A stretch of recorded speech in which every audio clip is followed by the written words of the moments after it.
Another kind of obligation, classification according to performance, divisible and indivisible.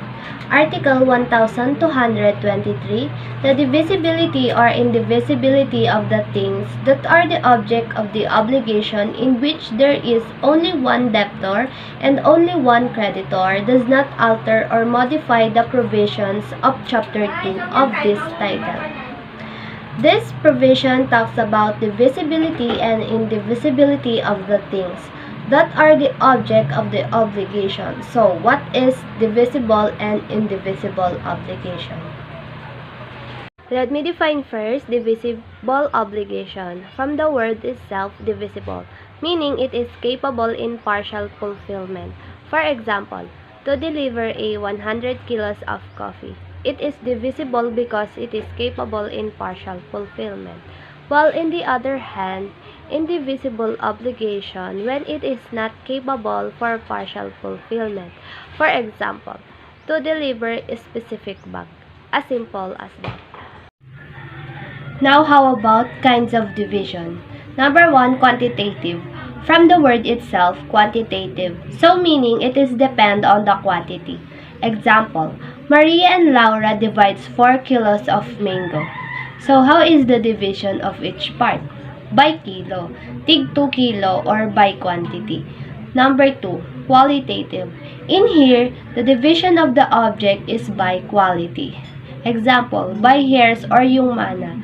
Maria, Laura, and Rose heirs the property of land of their father who passed away year ago. Maria heirs the land, Laura the house, Rose is the car. They agreed to divide their inheritance by the kind of division by quality, not quantity. Number 3, intellectual or moral. It is one which consists of exists only in the minds of parties. There is no actual separation of division, only in the minds of both parties. Test for distinction. In determining whether the obligation is divisible or not, the controlling circumstance is the purpose of the obligation or the intention of the parties. Note, an obligation is presumed indivisible where there is only one creditor and only one debtor. Questions. Does Article 1123 only refers on applicable in real obligation, meaning in obligation to give only, not on the obligation to do or not to do? Because when you read the article, it seems like it fixes only with the thing. The word is used in its broad sense of meaning. It is actually referring to an object or prestation of the obligation, which may be delivered a thing or render some service. So obligation which is by nature are susceptible for partial performance. Example, payment of debts on installment basis, so its nature it is divisible. Let's have a recap. Divisible and indivisible obligation have nothing to do with the object of prestation.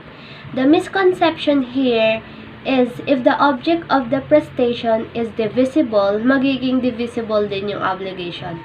No, obligation is depend upon the rule that we discussed. Example, if Rose is supposed to deliver 1,000 kilos of flour, this does not mean Rose can deliver the flour in an installment. The object of the prestation is divisible, which is 1,000 kilos of flour, but then they agreed that it will be delivered as whole at once, so it will become indivisible. Does not necessarily follow if the object is divisible. It will automatically become divisible obligation. Even though the object is physically divisible, the obligation is indivisible if it is provided by the law or intended by the parties. Now, before we forget the last paragraph, divisibility or indivisibility of an obligation not to do. So, in negative obligation not to do, the character of the prestation in each particular case shall determine their divisibility or indivisibility.